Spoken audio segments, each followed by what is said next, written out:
Agora vamos falar de saúde, gente? Esse é um assunto muito sério, muito importante, como eu já adiantei, é extremamente delicado, porque muitas vezes não é levado a sério. Infelizmente, não é todo mundo que conhece o que é endometriose, quais são os sintomas, quais são as causas e como é que é o tratamento, mas é uma doença séria que atinge mulheres e tem uma fase específica para isso que a gente vai descobrir daqui a pouquinho e que muitas vezes as incapacita até para o dia a dia, para o trabalho, né? E como eu te disse, hoje a gente trouxe a maior especialista, uma das maiores especialistas nesse assunto. E ela está aqui para nos ajudar a entender um pouco mais sobre essa doença. A doutora Luciana Pardini Chamier, doutora em radiologia, ela é especializada em imagem da mulher, no Fleury, é referência mundial em diagnóstico por imagem da endometriose e veio nos ajudar. Seja muito bem-vinda, doutora. Obrigada. Uma alegria te receber. Obrigada. Vamos conversar um pouquinho aqui sentadas. Você presta atenção porque tenho certeza que vai ajudar. Eu até adiantei na abertura, pode ficar um pouquinho mais pertinho de mim. Que é interessante mesmo para as mulheres que já passaram da fase da possível endometriose para poder compreender as mais jovens e até ensinar, né? Sim. É um prazer estar aqui com vocês. A endometriose é uma doença extremamente comum, então eu acho que é interessante a gente falar um pouco sobre a incidência. Uma em cada 10 mulheres hoje, Cláudia, apresenta endometriose e numa fase mais importante da vida, que é o período reprodutivo. Então, desde o início da menstruação até a menopausa, é esse período de tempo mais importante da vida da mulher, onde ela pode desenvolver a endometriose. E, infelizmente, é uma doença, como você falou, pouco conhecida, pouco comentada. Ainda hoje existem várias mulheres que são portadoras da doença e que desconhecem tanto da sua existência como do diagnóstico. E existe uma causa para endometriose? Existem inúmeras causas descritas, né? Ainda não se sabe exatamente o que causa a doença, quer dizer, é uma doença que foi descrita há mais de 100 anos e ainda não se sabe exatamente a causa. Então, o que se acredita é que as mulheres apresentem vários fatores que podem culminar no desenvolvimento da doença, entre causas genéticas, imunológicas. A teoria mais aceita é que haveria um refluxo de menstruação da cavidade uterina através das trompas, implantando essas células na cavidade pélvica. Mas é uma das teorias apenas. Na verdade, a gente ainda não sabe exatamente o que causa a doença.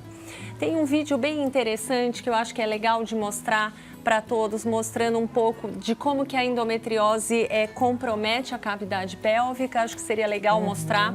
Então, nesse vídeo vocês podem ver, é uma imagem lateral da pelve feminina. Ali a gente tem a imagem do útero, a trompa, o ovário. Então, essas manchinhas que estão aparecendo no vídeo que seriam representações de implantes de endometriose. Ou seja, é o revestimento interno do útero que aparece fora do útero em outras localizações, então pode comprometer a bexiga, o intestino, o ovário. E aí nós temos 3 formas principais, que é uma doença mais superficial, comprometendo a cavidade pélvica, uma doença mais profunda, mais infiltrativa e a doença ovariana. Então, o que é interessante é justamente essa característica multifocal. Dificilmente, quando se faz o diagnóstico da endometriose, você vê uma lesão apenas. Na verdade, a paciente apresenta inúmeros implantes e que, no final, geram um processo inflamatório crônico na cavidade pélvica. E aí vem os sintomas que são terríveis, né? E aí vem os sintomas, mas eu acho que é interessante comentar também que nem todo mundo tem os sintomas de forma terrível. Por isso, talvez que acaba sendo um diagnóstico tardio, porque as mulheres que têm a cólica incapacitante, a dor na relação sexual, elas se queixam mais para os médicos, diferente das mulheres que têm sintomas mais brandos, porque conceitualmente a gente cresce achando que ter cólicas menstruais é normal. Então, muitas pacientes, elas nem chegam a se queixar porque têm dores que acham que é normal. E eu acho que uma situação interessante hoje para a gente chamar a atenção é o uso prolongado dos anticoncepcionais. Então, as mulheres começam o uso do contraceptivo com 15, 16 anos e aí tomam durante 10, 15 anos e o contraceptivo, ele bloqueia um pouco os sintomas de cólica. Então, você fica bem durante toda essa fase e aí no momento em que você casou, deseja engravidar, que você para o uso do contraceptivo, aí é que você começa a voltar a ter sintomas sintomas de cólica. E aí já se passaram 10, 15 anos e a doença já se desenvolveu bastante. Porque, infelizmente, o uso do contraceptivo não previne o desenvolvimento da doença, ele não funciona como um protetor. A pessoa não tem sintomas, mas está desenvolvendo a doença. Então, essa é uma situação clínica hoje muito comum e um pouco diferente daquele cenário da mulher que tem cólicas menstruais intensas ao longo da vida. O uso do anticoncepcional tem atrapalhado um pouco a gente vê isso muito na prática clínica. Então, esse diagnóstico que poderia ter sido feito talvez antes, ele acaba sendo muito tardio. O uso do anticoncepcional, então, é um problema. Existiria um outro método anticoncepcional mais seguro? Não, na verdade, assim, você não tem uma ferramenta boa para trabalhar que associe uma prevenção para endometriose com a contracepção. Infelizmente, nós não temos. Então, eu acho que aí fica esse conceito de que as mulheres que usam anticoncepcional de forma prolongada, elas precisam fazer o check-up ginecológico, conversar com o ginecologista para realizar os exames de check-up, para não ter uma surpresa de ter um diagnóstico tardio.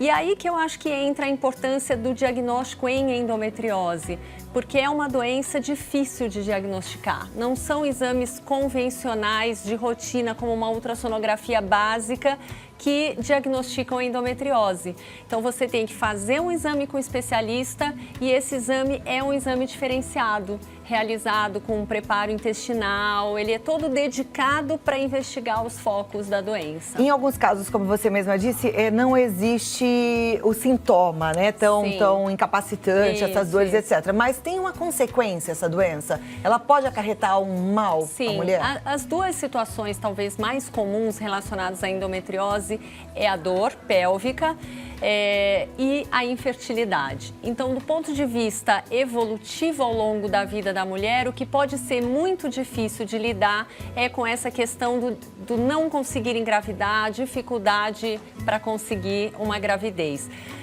Não é uma doença considerada, vamos dizer assim, com uma morbidade alta, como um câncer, embora ela seja infiltrativa. Ela tem um curso benigno, porém arrastado e crônico ao longo da vida da mulher. Tá, e aí se ela tem, por exemplo, essa endometriose já há muitos anos e veio a dificuldade de engravidar, ela consegue reverter esse processo? Sim, a gente costuma dizer que não existe uma receita de bolo para tratar a endometriose. É fundamental que a paciente e o casal sejam avaliados por um especialista, que se avalie o momento de vida, a idade, a reserva de óvulos, se a endometriose dela é severa a ponto de prejudicar a fertilidade, e aí entram inúmeros exames relacionados a isso. Mas essa situação pode sim ser revertida. Então, hoje, no Brasil, nós temos um cenário muito favorável para a endometriose. O Brasil é um dos países onde existe o maior número de especialistas nessa área, tanto do ponto de vista diagnóstico como de tratamento. Então, os cirurgiões, eles estão muito habilitados hoje a tratar a endometriose de uma forma global, porque houve uma mudança no conceito da cirurgia. No passado, as lesões eram só cauterizadas, hoje são ressecados os focos. Então, embora não se saiba a causa da doença e nem exatamente a sua cura, mas você consegue um controle, uma cura cirúrgica dos focos. Então, quem tem endometriose precisa fazer uma cirurgia. Isso, não é que todo mundo precisa da cirurgia. Na verdade, quem tiver indicação cirúrgica irá se beneficiar com a cirurgia se a paciente tem uma dor, por exemplo, de difícil controle com medicação, ou se no caso dela a infertilidade é tão importante a ponto de que talvez essa cirurgia restabeleça o potencial reprodutivo da paciente. Então, a cirurgia é uma opção muito importante, mas nem todas as pacientes têm indicação cirúrgica. Depende do contexto global, principalmente idade, intensidade de sintomas e o desejo ou não de engravidar. Perfeito. Agora, eu já ouvi falar, não sei se é verdade, que as mulheres que têm endometriose conseguem engravidar, elas ficam curadas automaticamente da endometriose só por conta da gravidez, isso é verdade? Esse é um conceito muito difundido entre as pacientes.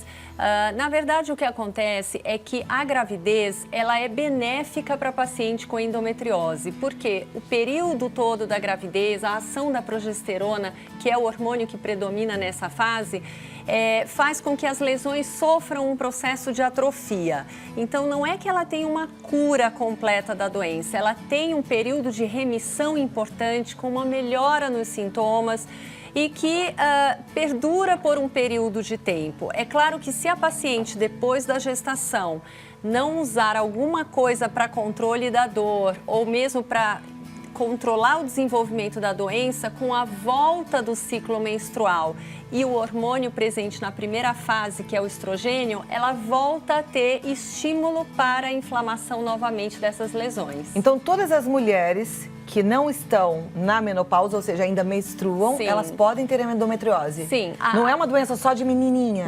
Não é uma doença que compromete a mulher em toda a idade reprodutiva. Inclusive, o maior número de pacientes que nós atendemos está na faixa etária entre 30 e 45 anos, justamente porque o diagnóstico acaba sendo muito tardio. Mas a doença, ela começa na adolescência e vai se desenvolvendo ao longo da vida. Então, você pode ter endometriose, ter tido filhos, não ter uma dor importante e nem saber que tem. Você pode ter uma dor importante desde nova e só descobrir a doença quando você está tentando engravidar e não consegue. Então, existem inúmeros espectros de apresentação clínica da doença. Não tem uma regra, né? Existe uma variabilidade muito grande. E isso que acaba dificultando um pouco até o manejo clínico da doença, porque justamente existem conceitos muito errados, que a mulher que não tem cólica não tem endometriose, ou a mulher que engravidou não tem endometriose porque ela conseguiu engravidar. Então, não tem um conceito fixo, porque a doença consegue abranger todas essas variáveis. Agora, a mulher que não tem dor, que já engravidou e de repente tem Descobre. endometriose, e aí ela descobre, ela precisa necessariamente tratar? Essa doença pode evoluir para outros órgãos, pode trazer outros malefícios? Aí eu acho que é importante mapear a doença primeiro, né, para você saber em que nível se encontra essa endometriose, porque como nós comentamos, a doença pode comprometer o intestino, a bexiga, a drenagem dos rins. Então, se é uma paciente que já tem prole constituída, ela não tem uma dor importante, ela descobre a endometriose, o mapeamento por imagem dá condições para que ela e o médico dela decidam o melhor caminho. Por quê? Porque, de repente, essa paciente pode ter uma lesão grande que está comprometendo a drenagem do rim, o rim já está com dificuldade de funcionamento e ela nem sabia, porque isso pode acontecer. Ou então ela tem uma doença leve, que não compromete vísceras, não compromete estruturas importantes e, teoricamente, ela pode só acompanhar, fazer um follow-up anual. Então, depende muito do grau em que se encontra a doença no momento do diagnóstico. Muito bem. A gente sabe, tem meio que uma regrinha que é assim, a partir dos 40 tem que fazer a mamografia, ultrassonografia para prevenir o câncer de mama. Mulheres a cada 6 meses precisam ir no ginecologista fazer o Papa Nicolau, fazer esses preventivos. Que exames que a gente teria que fazer e em que momento da vida se a gente for assintomática em relação à endometriose? Eu acho que o primeiro exame, o mais importante, é a ultrassonografia transvaginal, que é um exame realizado rotineiramente, mas que feito por um especialista. Porque o olhar do médico especialista, ele é diferenciado em relação a um exame de rotina. Porque na endometriose, lembrem que eu preciso olhar outras estruturas pélvicas que não somente o útero e os ovários. Então, o intestino, bexiga, os ureteres, várias outras estruturas que podem ser comprometidas. Então, diante da possibilidade de uma endometriose, o exame mais indicado para começar essa abordagem é a ultrassonografia transvaginal, realizada com preparo intestinal. Se a paciente é virgem, por exemplo, e não pode realizar uma ultrassonografia transvaginal, o método de escolha é a ressonância magnética da pelve, porque ele é mais detalhado que um ultrassom feito por via transabdominal e consegue me dar um pouco mais de informações. Perfeito. E no caso, o médico especialista seria um radiologista? Seria um radiologista especialista em imagem da pelve feminina. Tá. Na ultrassonografia que a gente faz, por exemplo, no consultório do médico, a convencional, não dá para ver? Em geral, não se investiga endometriose. A ultrassonografia que é realizada de rotina, ela avalia o útero, endométrios, ovários, mas falta essa visão diferenciada. E eu acho que isso é uma coisa que a gente consegue difundir hoje um pouco mais nos congressos de especialidade, de conscientizar o radiologista, principalmente aqueles que estão começando, a pelo menos dar uma passada nessas localizações, porque você imagina, na prática o que nós vemos é que a maioria das mulheres fazem pelo menos de 10 a 15 ultrassonografias transvaginais ao longo da vida, até chegar nesse especialista que vai olhar diferente e identificar a doença. Então, o que a gente quer hoje é treinar a classe radiológica que realiza exames de ultrassom transvaginal para conseguir olhar para essas estruturas mesmo sem o preparo intestinal, para tentar identificar alguma coisa que possa sugerir uma endometriose para então sugerir um método específico, por exemplo. Perfeito. Você está entendendo a importância de você estar assistindo essa entrevista agora e a importância de você difundir esse conhecimento, inclusive para suas amigas que de repente não tiveram essa oportunidade, quando você for ao médico também conversar, falar do que você ouviu aqui, porque isso é tão importante, gente, é tão necessário. E você, mulher, que às vezes está tentando engravidar há tanto tempo e não está conseguindo entender o porquê, o casamento às vezes fica até abalado por conta disso. Então, pode ser uma endometriose, precisa fazer a investigação e você pode levar essa notícia para o seu médico, né? E, Cláudia, uma coisa interessante que a gente vê, mulheres que têm dores na relação há muito tempo e que às vezes nem relatam isso para o ginecologista. É muito frequente o desconforto durante a relação sexual associado à endometriose profunda, também não diagnosticada. Então, vamos procurar fazer esse diagnóstico o quanto antes, né? Eu achei o nosso papo maravilhoso. Algum outro recado, doutora, que a gente deva passar para as meninas, para elas ficarem atentas? Eu acho que o mais importante é observar os sinais do seu corpo, sempre passar as suas queixas clínicas para o ginecologista, por mais que você ache que isso é bobagem, porque ele é a pessoa que está ali para acompanhar você ao longo da vida reprodutiva e solicitar os exames específicos. Perfeito. Olha, tem um site que é o www.chamier.com.br, www.chamier.com.br ou Chamier Imagem da Mulher no Face e no Insta. E aí você vai acompanhar um pouco mais desse trabalho maravilhoso que a doutora Luciana Pardini Chamier está fazendo. E vale muito a pena. E não esqueça, compartilhe com as suas amigas esse assunto aqui, porque isso também vai ser extremamente útil. Muito obrigada por ter vindo. Quero agradecer minha amiga Karina Bittar, que é sempre maravilhosa. E você é prima dela, né, doutora? Ela é maravilhosa, mesmo, querida. Um beijão, Karina. Ela sempre me indica os melhores. E eu fico muito honrada. Que bom que você veio. Volte sempre. Obrigada, viu? obrigada pela oportunidade. Obrigada. Que assunto bom e assunto importante, né? Sim. A gente tem que estar atenta.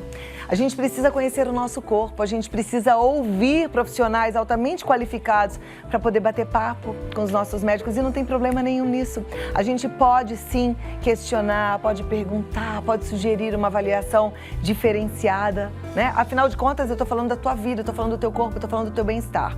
Então vamos embora, correr atrás para ser cada vez mais feliz e ter uma vida melhor. Agora é o seguinte... Cuidou do corpo por dentro, entendeu a importância de tudo isso? Vamos cuidar da estética? Olha, não é frescura não, e não é vaidade, e não é futilidade. Quando você cuida da sua aparência, você está cuidando do seu estado interno, porque você está melhorando a sua autoestima. Mulheres com autoestima baixa costumam perder momentos importantíssimos da vida, porque ficam reclusas. Tem gente que não gosta de ir à festa, que deixa até de procurar um trabalho porque está se sentindo feia. Faça boas escolhas para começar a se gostar mais, minha amiga. Escolha sempre agradecer a Deus pela sua vida, ter um pensamento gostoso, positivo, elevado. E aí, olha, um exercício físico saudável, aquele que você gosta, que você dá conta de fazer, tá? Pode ser uma simples caminhada, pode ser uma dancinha, o que você gosta. E faça uma boa alimentação, criteriosa mesmo, entendendo que seu corpo não é lata de lixo, não é para comer tranqueira e achar que, isso vai me fazer bem, vou me empanturrar de besteira. Não, pelo contrário. Cuide-se, porque eu tenho certeza que vai ser muito bom para você, viu? Tome atitudes importantes.